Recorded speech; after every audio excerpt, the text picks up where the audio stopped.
everyone. This is Matt Orozco from Macabre Daily. And yes, I'm off screen today because we have an amazing troupe of folks with us today for an interview talking about what happened to Dorothy Bell. We're joined by writer and director Danny Villanueva Jr., one of the stars of the film, Lisa Wilcox, one of the other stars, lead actor Asya Meadows, as well as Michael Hargrove, Sargon Odicho, and I think I might have butchered your last name, Sargon. That's good. Okay, and then Arlene, Arnone, as our titular Dorothy Bell. So thank you all so much for being here today, and also congratulations on the premiere.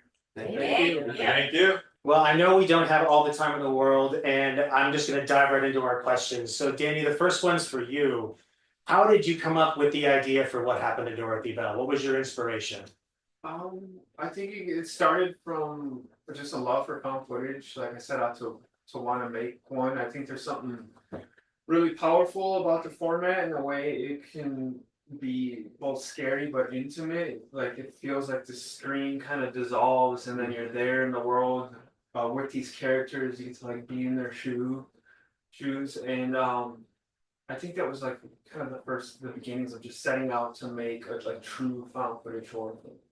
Yeah, I mean, it definitely is a perfect medium for this kind of exploration of self and also family backstory. And with that in mind, for each of you in your respective roles, kind of starting over here with you, Arlene, and then moving onwards, how did you each prepare for your unique role in the films? So what was your preparation like, Arlene? I just thought about a lovely librarian, and that's all I'm going to say. Yeah, she certainly is a librarian, right? What about you, Sargon? I think it's like any typical process. You go through the character and kind of like create that person. I think working with Danny a lot was just the best. Just asking any question because he has it fleshed out, so I can ask any question to kind of like gain that knowledge about the person, and yeah, so that was really the big process of it. So. And are you an occult YouTuber on the side that we don't know about, or is that a... You never know, maybe one day. Keep My it on. secret videos. But your side gig is on the occult side. What about you, Michael? I know you're no stranger to horror, so how did you prepare for your role?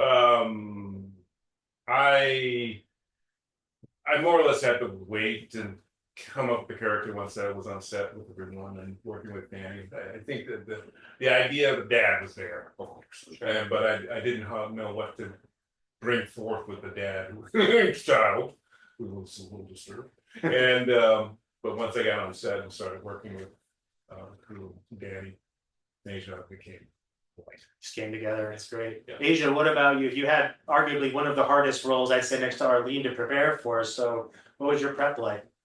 I was like prepping like months. I mean, and me and Danny, we had like conversations like before shooting and stuff. We had like changed our shooting dates, so I had a little bit more time to like prep. And some things that he wanted me to like look at was like what is a trauma victim like go through, like survivor go through, and kind of like understanding the mental things that they go through, like forgetting memory, what is that, and how does that like kind of show up in like the character's behavior and how they carry themselves, and like kind of the gifts that like the different like gifts that you get, like the book, or just like camcorder, like what does that mean for Ozzie and the character, like truth telling, and like that's what kind of the character does throughout the film. So just a lot of YouTube research. Right, watching how do people hold the camera? Lisa, for you, I'm curious to know, like, what is it like preparing for a role that asks you to be on the other side of therapy, given your work in the Nightmare on Elm Street films? Did you take any kind of notes or things that you'd used in the previous work to kind of inform your psychiatrist role? No, I'd have to say it's maybe I think it's my first psychiatrist role actually, but I really based it on, if you know the movie Sybil, Yeah. Joanne Woodward, the therapist in that, how she's very positive, caring. So I really that's how I want to base my character on.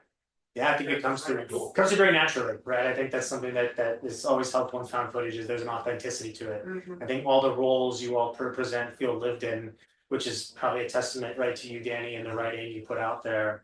And as far as the production schedule is like, I know that found footage films tend to be a little bit different as far as the production schedule, just due to the point of view. So I'm curious to know, what was the production schedule like? Was there anything that you run into on set that, kind of became a happy accident, or maybe something that, fun story that you all experienced together? Well, we shot for 9 days, which is not a Wow, lot of time 9? for a feature-length film. I think 4 or 5 of the nights were overnights at the library, so they would be open during the day, and then right when they close, we'd come in, and then we'd have to be out. So right movie. Yeah. Right. But yeah, it was interesting, having that short amount of time was like go, go, go, and then tons of extra prep, just knowing that like we have to get everything within that time and knowing what we want. There was no time for coverage. It's like whatever we shot was going to be in the film. So that's what the experience was like. But you on the performance side, what was it like to kind of have that quicker pace? And granted, a lot of independent productions tend to have shorter production schedules anyway, but was this something that was part of the course for you all, or did it take some adjusting to? I know I really loved it. I just like, all right, we got what we need, let's go to the next thing. Yeah, Danny. Wow, wow. I got it. You have 10 minutes to get the shot. It was fun. I think it was like to clock in. I remember like Sargon, he like drove us to set for the first night. And it was just like, it was the first time like hanging out with him, and like we just clocked in at 6 p.m. and like clocked out at 5 a.m. Wow. Nuts. But I thought it was Quite intense. yeah. I think that was time to shoot. It's a found footage writer thing. Found footage, you have to timestamp. So I had a day shoot, so a full day, certainly, but no, I did not. Teacher's cat, teacher's cat. I had an interesting first night. I did only the night shoots, and I closed in a play at 10 o'clock at night. Oh, wow. They had already been shooting since 7, and I told Danny, I said, well, I will drive up and be there at midnight, but at 6 o'clock when we close down, you are going to have to find a bed for me because I am not going to be able to drive home. And he did, and I remember telling the lovely lady whom he had made arrangements for a room for me, wake me at 4 o'clock if you don't see me beforehand. yeah. And I went in and out. She woke me at 4 o'clock and I was back on set at 8 again. Wow. Well, Arlene, you've got way better readiness, preparedness than I do, because I take at least 20 minutes after bed to feel like I'm able to do anything, let alone be in front of a camera and perform. I know my last question for you all is going to be a little bit interesting one, is if you each had to pick a film to program with What Happened to Dorothy Bell. So there's a film festival, they're playing What's Happened to Dorothy Bell, and then another movie of your all's choosing. What movie would you each pick to go along with it? So start with you, Arlene. Put you on the spot. Well, to be perfectly honest, I don't know, because this is my very first horror film, so I don't know the whole genre enough to be able to say, where was this? Oh, well, there's no wrong answers in this question. So. Well, mine is a very lovely short film that's called The Bird Feeder, that was done a couple of years ago. And it was short insofar it was only like 40 minutes long. But, I played a little old lady, duh. And that's why I would, to show the difference between the nice little old lady. The two sides of Arlene, if you will. Yes, exactly, yes. What about you, Sargon? So you're saying one film, or What Happened to Dorothy Bell, and we'll watch it with Edwards play like back to back with another. Yeah. I guess I don't know. I'll stick with found footage. We'll stay with the scary horror genre. I'd say the Blair Witch Project. Classic, What right? about you, Michael? I have to put it in line with Hitchcock. I mean, I'm not gonna say which one.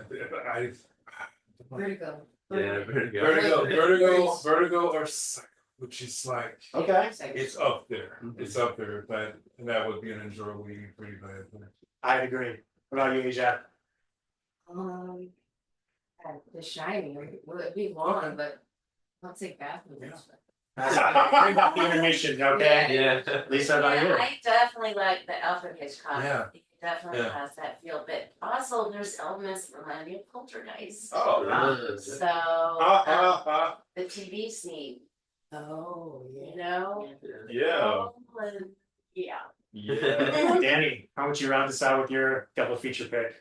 Can I pick two? You can, you can. Alright. I will never tell you, I'll never tell you no to that question. I think we'll do Nightmare on Elm Street or Hey. Candyman. Oh. Wow.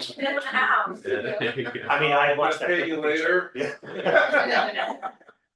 Don't worry, I've got this covered. I'll take care of it. Okay. Those were good recommendations. Well, thank you all so much for the time today. Congratulations on the premiere today. I know everyone's going to get a kick out of this. I know our viewership will as well. And again, appreciate you all taking the time and best of luck. And not just this, but also your next projects. Thank you. Thank you.